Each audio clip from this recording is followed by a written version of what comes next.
আসসালামু আলাইকুম মাস্টার বইয়ের সলভ ক্লাসের ধারাবাহিকতায় আজকে 12 নম্বর পর্ব নিয়ে হাজির হয়েছি। আজকে আলোচনা করব মাস্টার বইয়ের বিভিন্ন প্রশ্ন, বিভিন্ন পরীক্ষায় বিগত সালে যে প্রশ্নগুলো এসেছিল নাউন চ্যাপ্টার থেকে সেটা নিয়ে বিভিন্ন প্রশ্ন দেখুন। আজকে আলোচনা করব মাস্টার বইয়ের পেজ নং 9 নাম্বার থেকে, আর 61 নাম্বার প্রশ্ন থেকে আমরা আজকে সলভ করব। বিগত 11টা পর্বে আমি বিগত পরীক্ষায় যত প্রশ্ন এসেছিল সেখান থেকে নাউন চ্যাপ্টার থেকে বিগত পরীক্ষায় যত প্রশ্ন এসেছিল সেই প্রশ্নগুলো থেকে 60টা প্রশ্ন আমি সলভ করে ফেলেছি। 60টা প্রশ্ন সলভ করেছি একদম ব্যাখ্যা সহ। আমি কিন্তু আমার আলোচনায় শুধু যেটা উত্তর হবে সেটা আলোচনা করি না। কেন সে চারটা অপশন নিয়ে আমি আলোচনা করি। একটা এই এই অপশন কেন সঠিক আর বাকি তিনটা কেন ভুল, সেই ভুলটাও আমি আলোচনা করে ফেলি, যার ফলে আপনারা যারা বিভিন্ন চাকরি পরীক্ষা নিচ্ছেন তাদের কিন্তু একটা বিরাট পরিমাণ উপকারে আসছে, কারণ আপনি কেন হচ্ছে না সেটাও জানতে পারছেন। মানে ব্যাখ্যা দিচ্ছি, ওই ব্যাখ্যা বিশ্লেষণ শুনে আপনার অনেক উপকার হবে। আচ্ছা, এখন কথা হচ্ছে, চলুন কথা না বেরিয়ে আমরা 61 নম্বর প্রশ্নটা সলভ করি। দেখুন এখানে 61 নম্বর প্রশ্নে বলা আছে which on is an abstract noun. Which on is an abstract noun, নিচের কোনটা অ্যাবস্ট্রাক্ট নাউন। আচ্ছা, এখন যদি আমি মনে করুন, দেখুন অ্যাবস্ট্রাক্ট নাউন মানে অ্যাবস্ট্রাক্ট নাউন কি, যে নাউন দেখা যায় না, ধরা ছোঁয়া যায় না, আকার আকৃতি নেই, সেগুলোকেই আমরা অ্যাবস্ট্রাক্ট নাউন বলে থাকি। দেখুন আচ্ছা, এই যে ক্লাস, ক্লাস শব্দটা হচ্ছে কি বলুন তো? এটা হচ্ছে একটা দলকে বোঝাচ্ছে, এটা হচ্ছে একটা কালেকটিভ নাউন। এই ক্লাস শব্দটা, এটার ভিতরে, ক্লাসের ভিতরে কি ছেলে মেয়ে দুইটাই থাকে, আর ছেলে মেয়ে হচ্ছে কমন নাউন। আর আমরা জানি কমন নাউনের ভিতরে, কালেকটিভ নাউনের ভিতরে একাধিক কমন নাউন লুকায়িত থাকে, যে ছেলে এবং মেয়ে ক্লাসের ভিতরে থাকে, সুতরাং ক্লাসটা হবে কালেকটিভ নাউন। এই রাইস, রাইস হচ্ছে কি ভাত বা দান বা জব, আপনি যেটাই বলেন। এই রাইসটাকে আমরা কি করতে পারি না, গুনতে পারি না, আমরা গুনতে পারি না। আর আমরা বলেছিলাম কি, যে নাউন গুনা যায় না বাট পরিমাপ করা যায়, সেগুলোকে বলা হয় ম্যাটেরিয়াল নাউন। তাহলে রাইসটা হবে ম্যাটেরিয়াল নাউন। তারপর হচ্ছে দেখুন এখানে ডি নাম্বারে দেখুন তো টিম, এই টিমটা হবেও কালেকটিভ নাউন। কেন কালেকটিভ নাউন বলতো টিমটা কালেকটিভ নাউন কারণ হচ্ছে টিমের ভিতরে কি থাকে, কয়েকজন প্লেয়ার থাকে, প্লেয়ারের সমষ্টিকেই আমরা টিম বলে থাকি, সুতরাং এই টিমটা হবে কি একটা কালেকটিভ নাউন। আচ্ছা,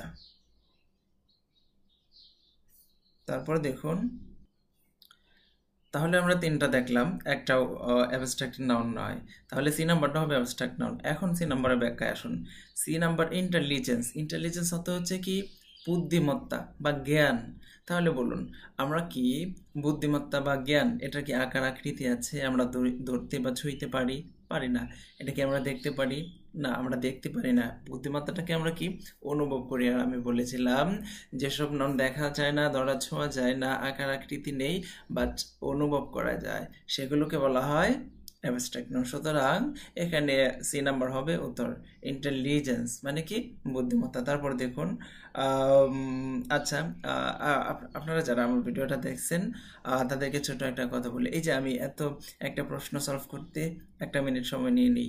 এখন কথা হচ্ছে, আপনি কি আরো দ্রুত গতিতে আমি সলভ করি এটা চান, নাকি যেভাবে আমি সলভ করতেছি এভাবেই চান? তবে আমি যেভাবে সলভ করতেছি এভাবে যদি শিখেন তাহলে খুব ভালো হবে, খুব উপকারী হবে আপনার জন্য। তারপর দেখুন 62 নাম্বার কোয়েশ্চেনটা দেখুন, which on is a material noun, নিচের কোনটা ম্যাটেরিয়াল নাউন। এখানে কি হয়েছে, গ্রুপ, গ্রুপ অর্থ হচ্ছে একটা দল, দলকে বোঝায়, তার মানে কি এটা কালেকটিভ নাউন। মিট, এই মিট বলতে আমরা কি বুঝি, মাংসকে বুঝে থাকি। আচ্ছা বলুন তো, মাংস কি আমরা গুনতে পারি? গুনতে পারি না। আমরা এটা অনুভব, পরিমাপ করতে পারি, ওজন দিতে পারি, সুতরাং এটা হবে ম্যাটেরিয়াল নাউন। আচ্ছা, তারপর হচ্ছে সিরিয়াসনেস। দেখুন এই সিরিয়াসনেস অর্থ হচ্ছে কি গুরুত্ব, এটা হচ্ছে একটা অ্যাবস্ট্রাক্ট নাউন। পার্টি, এটা হচ্ছে একটা কালেকটিভ নাউন, কারণ পার্টির মধ্যে অনেক কমন নাউন থাকে, মেয়ে ছেলে অনেকেই থাকে। আচ্ছা, তারপর দেখুন পরের প্রশ্নটা 63 নং কোশ্চেন, দেখো what kind of noun is the word kindness. এই কাইন্ডনেস শব্দটা কোন প্রকারের নাউন? আপনি সর্বদা মনে রাখবেন, কোনো শব্দের শেষে হুড, ডোম, নেস সিওয়াই এগুলো যদি থাকে তাহলে সেটা হয়ে যায় অ্যাবস্ট্রাক্ট নাউন। তাহলে এই কাইন্ডনেস, আরেকটা অর্থের দিকে একটু লক্ষ্য করুন। কাইন্ডনেস অর্থ কি? কাইন্ডনেস অর্থ হচ্ছে দয়া। তাহলে এই দয়া বা কারোর প্রতি মানে দয়া করি না আমরা, এই দয়াকে বোঝায়। আবার সিআইডির দয়া না, এটা হচ্ছে কাইন্ডনেস, এটার অর্থ হচ্ছে কি? দয়া। তাহলে দেখুন, দয়াটাকে আমরা দেখতে পারি না, ছুঁইতে পারি না, অনুভব করতে পারি, এটার আকার আকৃতি নেই, সুতরাং এটা হবে কি? Abstract noun. এটা অ্যাবস্ট্রাক্ট নাউন। আর হচ্ছে এখানে বলা হয়েছে what kind of noun is the word kindness, kindness কোন প্রকারের নাউন, তাহলে এটা হচ্ছে অ্যাবস্ট্রাক্ট নাউন, কারণ এটা ধরতে পারি না, ছুঁইতে পারি না, আকার আকৃতি নেই। তা হুইচ অফ দ্য 64 নম্বর প্রশ্নটা দেখুন, which of the following is not a collective noun, নিচের কোনটা ইজ নট কালেকটিভ নাউন? দেখুন এখানে আপনি কোয়েশ্চেনটা যখন পড়বেন একটু ব্রেন কাটিয়ে, একটু মেধা কাটিয়ে পড়বেন, একটু মানে এত তাড়াহুড়ো করার কিছু নেই। যে এখানে দেখুন, এখানে বলে নাই কিন্তু which of the following is a collective noun, কোনটা কালেকটিভ এটা বলে নাই, অক্সিলারি ভার্বের পরে নট বসিয়ে দিয়েছে। ইজ নট মানে না কালেকটিভ নাউন, নিচের কোনটা কালেকটিভ নাউন নয়। তাহলে এই যে দেখুন নেভি, নেভি বলতে আমরা কি বলি? নৌবাহিনীর একটা দলকে বুঝি, সুতরাং এটা কালেকটিভ নাউন। কেন কালেকটিভ নাউন? কারণ নেভির ভিতরে কিন্তু পুরুষ মহিলা দুইটাই থাকে। পুরুষ হচ্ছে ম্যান উইমেন দুইটাই থাকে, ম্যান কমন নাউন, উইমেনও কমন নাউন, দুইটা কমন নাউন মিলে নেভি গঠিত হয় বা নৌবাহিনী গঠিত হয়, নৌবাহিনীর বহর গঠিত হয়। সুতরাং নেভিটাকে আমরা কালেকটিভ নাউন বলবো। আবার পাবলিক, এই পাবলিকটাকে আমরা কালেকটিভ নাউন বলবো। কেন বলুন তো? এই পাবলিকের ভিতরে পুরুষ মহিলা ছেলে মেয়ে সব আছে, সকল ধরনের মানুষ আছে, আর সকল ধরনের মানুষ কিন্তু common noun, man women girl boy এগুলো হচ্ছে কমন নাউন, এগুলো থেকেই তো পাবলিক হয়। তাহলে এই পাবলিক শব্দটার ভিতরে একাধিক কমন নাউন লুকায়িত আছে।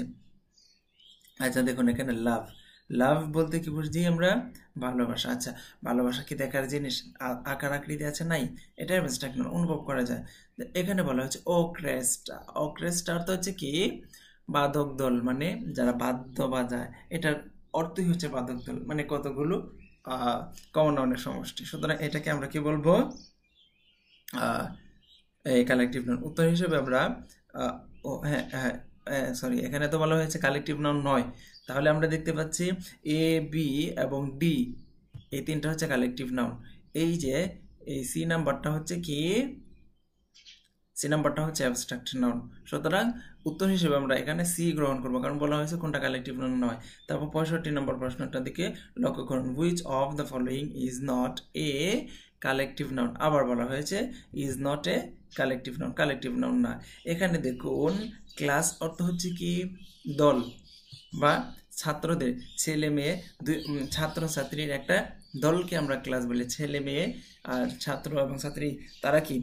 এরা হচ্ছে একটা কমন নাউন। একটা কমন নাউনের মানে দুইটা, ছাত্র এবং ছাত্রী, ছেলে এবং মেয়ে কি মিলে হয় কি একটা ক্লাস গঠিত হয়, তাহলে ক্লাসটা হবে কালেকটিভ নাউন। কারণ এই কালেকটিভ মানে আচ্ছা বয় এবং গার্ল দুইটা, মানে ছাত্র এবং ছাত্রী মিলেই তো দুই প্রকারের কমন নাউন মিলে হয় কি? Collective noun. মানে এই ক্লাসটা গতি হয়। ক্লাসের ভিতরে কারা কারা থাকে বলুন তো? ছেলে থাকে, মেয়ে থাকে। ছেলে হচ্ছে কমন নাউন, মেয়েও কমন নাউন, এই দুইটা কমন নাউন মিলে একটা ক্লাস গঠিত হয়। সুতরাং এই ক্লাসটা হবে একটা কালেকটিভ নাউন। তারপর দেখুন অডিয়েন্স, এই অডিয়েন্স শব্দটার অর্থ হচ্ছে কি? শ্রোতা বা শ্রোতা মণ্ডলী। আচ্ছা এখন ওই শ্রোতাদের ভিতরে কি কি থাকে বলুন তো? পুরুষ মহিলা ছেলে মেয়ে। মানে আপনি কোথাও ভাষণ দিচ্ছেন, তো যখন বলেন শ্রোতা মণ্ডলী, তখন আপনার সামনে কারা থাকবে বলুন তো? আপনার সামনে থাকবে কি? পুরুষ থাকবে, মহিলা থাকবে, ছেলে মেয়ে সবাই থাকবে, মানে বিভিন্ন টাইপের মানুষ থাকবে। তো এই যে ছেলে মেয়ে পুরুষ মহিলা এরা কি কমন নাউন না? একাধিক কমন নাউন মিলে অডিয়েন্স শব্দটা গঠিত হয়েছে। সুতরাং এই অডিয়েন্স শব্দটাকে আমরা কালেকটিভ নাউন বলবো। কেন? কালেকটিভ নাউনের ভিতরে একাধিক কমন নাউন লুকায়িত থাকে, আবার কমন নাউনের ভিতরে একাধিক প্রপার নাউন লুকায়িত থাকে। যেমন এখানে অডিয়েন্স এর ভিতরে লুকানো হচ্ছে ম্যান উইমেন, আবার ম্যান উইমেনের ভিতরে কি থাকে লুকাইতে বলেন ক? ম্যানের ভিতরে রহিম, করিম, আয়াত, বাইজিদ, আর হচ্ছে উইমেনের মধ্যে কি? সাদিয়া, সাইমা, ইবা, বুশরা, নূরজাহান। আচ্ছা তারপর দেখুন সি নাম্বার, পেয়ার। আচ্ছা এখানে পেয়ার শব্দের অর্থ হচ্ছে কি? সহকর্মী। আচ্ছা সহকর্মী কি? সহকর্মী কি? এতে পুরুষও হতে পারে, মহিলাও হতে পারে, অর্থাৎ পুরুষ এবং মহিলা মিলেই তো সহকর্মী হয়। তাহলে এই যে পুরুষ মহিলা একটা দুটা কমন নাউন মিলে একটা পেয়ার শব্দটা গঠিত হয়েছে। তাহলে এটা সরি হ্যাঁ, পিয়ারটা হচ্ছে কি সহকর্মী। তাহলে সহকর্মী, তো এটাকে আমরা কি বলতে পারি, মানে সহকর্মীদের একটা সাধারণ নাম বোঝাচ্ছে, সুতরাং এটা হবে কমন নাউন হয়ে যাবে। এটা কমন নাউন হয়ে যাবে, কারণ এই পিয়ার শব্দটা দ্বারা বোঝায় সহকর্মী। তাহলে সহকর্মী বলতে আমরা বুঝবো কি, সেটা পুরুষও হতে পারে, মহিলাও হতে পারে, নির্ধারিত নয়, সাধারণ একটা নাম বোঝাচ্ছে সহকর্মীর। তাহলে এই পিয়ারটা হবে কমন নাউন। বাট পাবলিক, এখানে পাবলিকটা হবে কি কালেকটিভ নাউন। তাহলে দেখুন এ, বি এবং ডি তিনটা শব্দে কিন্তু কালেকটিভ নাউন, সুতরাং পিয়ারটা কালেকটিভ নাউন নয়, এটা হচ্ছে কমন নাউন হয়ে যাবে। তারপর বলা হয়েছে কোনটি অ্যাবস্ট্রাক্ট নাউন, নিচের কোনটি অ্যাবস্ট্রাক্ট নাউন। তা দেখুন লং, লং অর্থ হচ্ছে কি লম্বা, এটা হচ্ছে একটা অ্যাডজেক্টিভ। তারপর হচ্ছে হাইট, হাইট অর্থ হচ্ছে কি উচ্চতা। আচ্ছা, হাইটে পরে আসছি। এই ম্যান, ম্যান শব্দটা হচ্ছে একটা কমন নাউন। জুরি, এটা হচ্ছে একটা কালেকটিভ নাউন। এটা প্রচুর ব্যাখ্যা আমরা পড়ে আসছি অতীতে। আপনি যদি আগের ক্লাসগুলো করেন এত ব্যাখ্যা দেওয়ার দরকার নেই, জুরির ব্যাখ্যা অনেক সময় দিয়েছি, অনেক দিয়েছি। তা আবার আমি লাস্টবারের মতো জুরি ব্যাখ্যা দিচ্ছি। জুরি অর্থ হচ্ছে বিচারক মণ্ডলী। এই বিচারক মণ্ডলীর ভিতরে কারা থাকে, বিচারক মণ্ডলীদের সাথে কি থাকে, ইয়া থাকে, পুরুষ থাকে, মহিলা থাকে, সুতরাং এটা কালেকটিভ নাউন। তারপর হচ্ছে ম্যান, ম্যান এর ভিতরে কি প্রপার নাউন লুকায়িত আছে, যেমন রহিম, করিম, আবিদ, জাবেদ, আয়াত, বাইজিদ, এগুলো হচ্ছে কি কালেকটিভ প্রপার নাউন। আর প্রপার নাউন মিলেই কি ম্যান শব্দটা গঠিত, সেজন্য ম্যান হবে কমন নাউন। তারপর হচ্ছে হাইট, এ উচ্চতা। আচ্ছা বলুন তো, আপনি মনে রাখবেন যে কোনো একটা জিনিসের ছোট মানে উচ্চতা, তারপর হচ্ছে দৈর্ঘ্য, প্রস্থ, এই যে এগুলো কিন্তু আমরা ছুঁইতে পারি না, দেখতে পাই না, এগুলো একটা পার্টিকুলার বস্তুর একটা নাম। সুতরাং এই হাইটটা হবে কি, যেগুলো আমরা ছুঁইতে পারি না, এটা হবে কি, হাইট হবে অ্যাবস্ট্রাক্ট নাউন। কেন বলুন তো, আমরা একটা জিনিস কতটুকু লম্বা, এই লম্বাটাকে আমরা দেখতে পারি, বাট এই যে সে যে লম্বা, এই লম্বাটার নাম হচ্ছে কি উচ্চতা, বা তার তার একটা উচ্চতা হচ্ছে তার একটা নাম। আমরা হাইটটাকে ছুঁইতে পারি না, অনুভব করতে পারি। আচ্ছা, তারপর হচ্ছে নিচের কোনটি কালেকটিভ নাউন নয়, কালেকটিভ নাউন নয়। দেখুন ক্যাটল অর্থ হচ্ছে গবাদি পশু, এটা আমরা ব্যাখ্যা পড়ে আসছি। ক্যাটল হচ্ছে গবাদি পশু, অতীতে পড়ে আসছি, তাহলে এই ক্যাটল হচ্ছে কালেকটিভ নাউন। পুলিশ, এই পুলিশের ভিতরে ম্যান উইমেন দুইটাই থাকে, এটাও কালেকটিভ নাউন। অডিয়েন্স, একটু আগে পড়লাম। শ্রোতা মণ্ডলী, পুরুষ ও মহিলা দুইটাই থাকে, এটাও কালেকটিভ নাউন। তাহলে কি সিটি হবে কালেকটিভ নাউন নয়। সিটিটা কি নাউন, কমন নাউন। কারণ এই সিটি বলতে আমরা কি বুঝি, শহরের সাধারণ একটা নাম বুঝি, যেমন Dhaka city, Chattogram city, Rajshahi city. ওইভাবে যদি পার্টিকুলার নাম বলতাম তাহলে হয়ে যেত ওইগুলো হচ্ছে প্রপার নাম, কিন্তু এটা না বলে আমরা দুনিয়াতে যত সিটি আছে সবগুলো শহরকে বুঝিয়ে ফেলছি। সুতরাং এই সিটিটা হবে কি একটা কমন নাম। আচ্ছা, তাহলে উত্তর হিসেবে আমরা এখানে নিব ডি। তারপর দেখুন 68 নম্বর প্রশ্ন, which of the following is abstract noun, নিচের কোনটা অ্যাবস্ট্রাক্ট নাউন। আচ্ছা দেখুন, আপনি সর্বদা মনে রাখবেন কোন নাউনের শেষে হুড, ডোম, নেস এই কথাগুলো যদি থাকে তাহলে সেটা হবে অ্যাবস্ট্রাক্ট নাউন। শুধু চাইল্ডহুড, বাল্যকাল। আচ্ছা, বাল্যকাল কি আমরা দেখতে পারি, ধুইতে পারি, ছুঁইতে পারি না? বাল্যকাল একটা সময়কে বোঝাচ্ছে নির্দিষ্ট, সুতরাং এটা হবে কি অ্যাবস্ট্রাক্ট নাউন। আর বি নাম্বার দেখুন চাইল্ড, চাইল্ড হচ্ছে কি শিশু। এই শিশুর ভিতরে কি আয়াত, বাইজিদা, আতিম, নাদিম, এই শিশুগুলো আছে, মানে একাধিক প্রপার নাউন থাকে। তার চাইল্ড, একটা শিশুর ভিতরে কি একাধিক প্রপার নাউন থাকে, সুতরাং চাইল্ডটাকে আমরা কি বলবো, কমন নাউন বলবো। আচ্ছা বয়, বয় বলতে আমরা কি বুঝি, বালক, বালকদের সাধারণ নাম বুঝি। তো এখন এই বালকের ভিতরে কি কি আছে বলুন তো, একাধিক বালক আছে, রহিম, করিম, আবিদ, জাবিদ, আমি আর কত উদাহরণ দিব, আর দিব না। তো এই বয়টা হবে কি কমন নাউন। ফ্যামিলি, এই যে ফ্যামিলি কত সুন্দর একটা কালেকটিভ নাউন।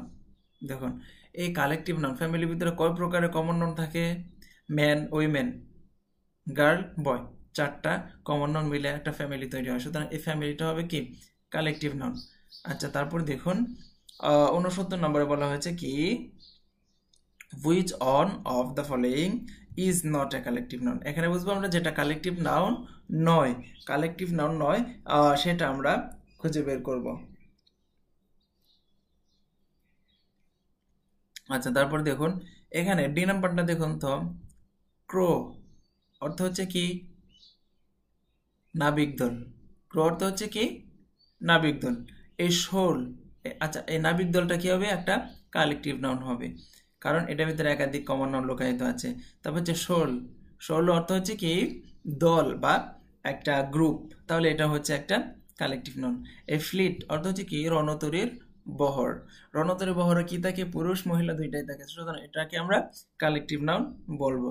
তারপর হচ্ছে বেসিস। বেসিস শব্দটার দিকে একটু লক্ষ্য করুন। বেসিস শব্দটা বেইস থেকে বেসিস করা হয়েছে। বেসিস মানে ফ্লোরাল করা হয়েছে, তাহলে হচ্ছে ভিত্তি বা বেসিস অর্থ হচ্ছে ভিত্তি বা মূল। তাহলে এটাকে আমরা কি অ্যাবস্ট্রাক্ট নাম বলবো। ভিত্তিকে আমরা বা মূল এটাকে আমরা ছুঁইতে পারি না, মানে একটা কাজের নাম বোঝাচ্ছে। সুতরাং আর বিশেষ করে এই বি সি ডি তিনটাই হচ্ছে কালেকটিভ নাউন, সুতরাং এ হবে অ্যাবস্ট্রাক্ট নাউন, যেটাকে আমরা ধরতে পারি না, ছুঁইতে পারি না। 70 নম্বর প্রশ্নটা দেখুন, কোনটি কালেকটিভ নাউন? আচ্ছা, কোনটি কালেকটিভ নাউন বলুন তো? এই যে গার্ল, বি নম্বরে আছে গার্ল, গার্লটা হবে কমন নাউন। এই লাইব্রেরি, আচ্ছা দেখেন, সোলজার্স অর্থ হচ্ছে সৈনিক। আচ্ছা, সৈনিক বলতে আমরা কি বুঝি? সৈনিকদের সাধারণ নাম বুঝি, তাহলে এটা হবে কমন নাউন। এই যে লাইব্রেরি দেখুন, আর এখানে হচ্ছে বুক। এই বুক বলতে আমরা কি বুঝি?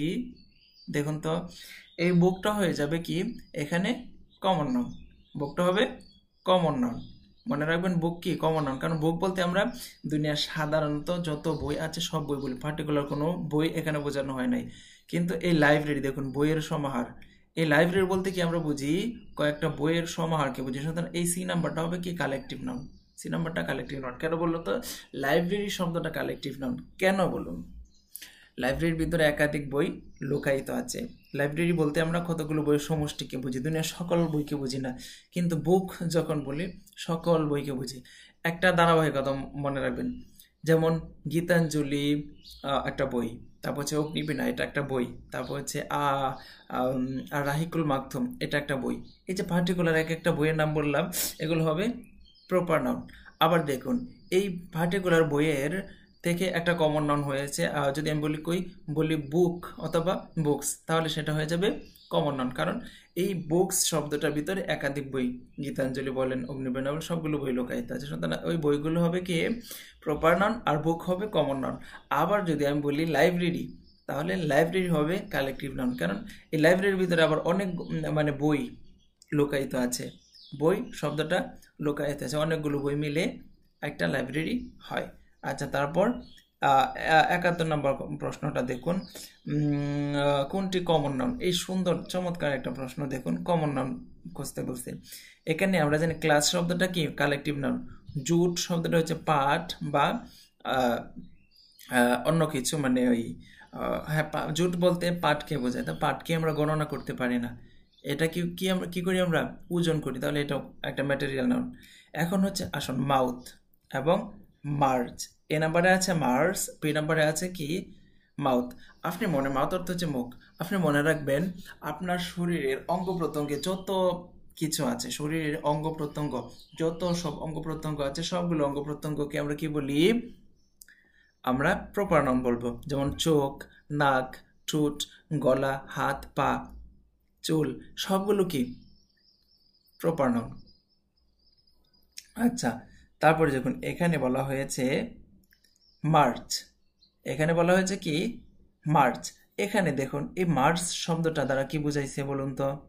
এই মার্চ শব্দটা আমি বলেছিলাম জানুয়ারি, ফেব্রুয়ারি, 12 মাসের নাম, ইংরেজিতে 12 মাসের নাম, 12টা মাসের নাম যদি আলাদা আলাদা বলা হয় মার্চ প্রপার নাউন। তারপর হচ্ছে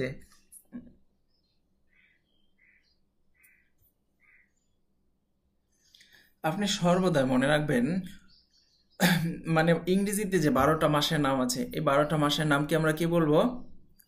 বলবো 12টা মাসের নামকে আমরা প্রপার নাউন বলবো। আবার সপ্তাহে 7 দিনের নাম, সপ্তাহে 7টা দিনের নাম কি আমরা সর্বদাই কি বলবো? মানে শনিবার, স্যাটারডে, সানডে, মানডে, এই যে 7 দিনের নাম, সেটাকে আমরা বলবো কি প্রপার নাউন। জানুয়ারি, ফেব্রুয়ারি, মার্চ, এপ্রিল, এই 12টা মাসের নামকে আমরা কি বলবো? Proper noun. আবার যদি বলি একত্রে যদি বলি মান্থ, তাহলে সেটা হয়ে যাবে মানে 12টা মাস না বলে যদি একত্রে বলি, শুধু এই মাসগুলোর নাম না বলে পার্টিকুলারলি একটা শব্দ দিয়ে 12টা নাম বুঝিয়ে ফেলি মান্থ, তাহলে সেই মান্থটা হবে, আমি যদি বলি মান্থ, মান্থ বলতে আপনি কি বুঝেন? মান্থ বলতে আপনি বুঝবেন সাধারণত ইংরেজি মাসগুলোর নাম, 12টা মাসের নাম বুঝবেন, অনির্দিষ্ট এগুলো সাধারণ নাম বুঝবেন। সুতরাং মান্থ শব্দটা হবে কি কমন নাউন। কিন্তু যদি বলা হয় পার্টিকুলার একটা মাসের নাম বলা হয় তাহলে সেটা হবে কি প্রপার নাউন। আবার উইক শব্দটা বলতে আমরা কি বুঝি? 7 দিন বুঝি, সপ্তাহে 7 দিনের একটা নাম বুঝি, সাধারণ নাম বুঝি, একত্রে বুঝি। তো উইক শব্দটার ভিতরে 7টা দিন লুকায়িত, তাহলে এই উইক হবে কমন নাউন, আর ওই যে স্যাটারডে সানডে মানডে এগুলো হবে প্রপার নাউন। তাহলে এখানে উত্তরটা দেখি, গ্রহণ করি। দেখুন কোনটি কমন নাউন? তাহলে মার্চ পেলাম আমরা, এটা প্রপার নাউন। ক্লাস এটা হচ্ছে কালেকটিভ নাউন। জুট এটা হচ্ছে ম্যাটেরিয়াল নাউন। তাহলে মান্থ শব্দটা হবে কি কমন নাউন। আর আমি তো বলেছি আমাদের শরীরে অঙ্গ প্রত্যঙ্গে, শরীরে যত অঙ্গ প্রত্যঙ্গ আছে, হাত পা মাথা চুল নাক কান যা কিছু আছে, এগুলোর সবগুলোর নাম কি কমন নাউন। এভাবে মনে রাখবেন। তাহলে এখানে আমরা উত্তর হিসেবে ডি গ্রহণ করব। আচ্ছা, তারপর দেখুন 72 নম্বর প্রশ্নটা। এখানে কি বলা হয়েছে? কোনটি অ্যাবস্ট্রাক্ট নাউন? কোনটি অ্যাবস্ট্রাক্ট নাউন? দেখুন এখানে এ গ্রান্ট এটা হচ্ছে কি এই গ্রান্ট শব্দটার অর্থ হচ্ছে কি দয়া, যেটা হচ্ছে একটা অ্যাজেক্টিভ। গ্রান্ট শব্দটার অর্থ কি দয়া, বা যেটাকে আমরা অ্যাজেক্টিভ বলতে পারি। আচ্ছা, দয়া বা এটা তারপর অ্যানাক্সিয়াস এটা হচ্ছে চিন্তিত, এটা হচ্ছে একটা অ্যাজেক্টিভ। ইনফ্যান্ট অর্থ হচ্ছে কি শিশু, যেটা কমন নাউন। তারপর হচ্ছে তাহলে এজেন্সি, এই এজেন্সিটাকে আমরা কি বলবো? অ্যাবস্ট্রাক্ট নাউন বলবো। এজেন্সি কি আমরা দেখতে পাই না, ধরতে পাই না, ছুঁইতে পারি না, এখানে এজেন্সিটাকে, এজেন্সি অর্থ কি প্রতিনিধিত্ব। আচ্ছা, মনে করুন আপনার কাছে যখন আমি একজন লোককে পাঠাই, এজ এ প্রতিনিধি কাকে বলে?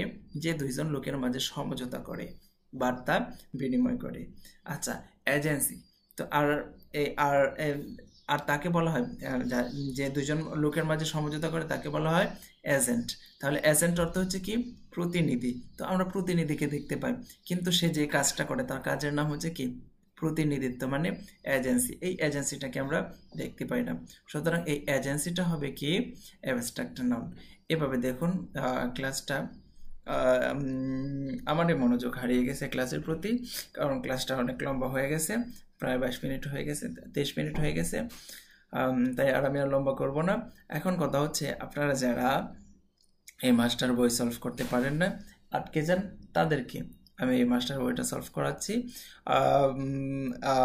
12 নম্বর 12 নম্বর পর্বে আমরা কি করব? 73 নম্বর প্রশ্ন থেকে শুরু করে আলোচনা করব। আশা করি পাশে থাকবেন। আমি নিশ্চয়তা দিচ্ছি যারা গ্রামার নিয়ে ভুগছেন তাদেরকে আর এত সমস্যা পোহাতে হবে না, আপনি খুব সহজেই পারবেন ইনশাআল্লাহ।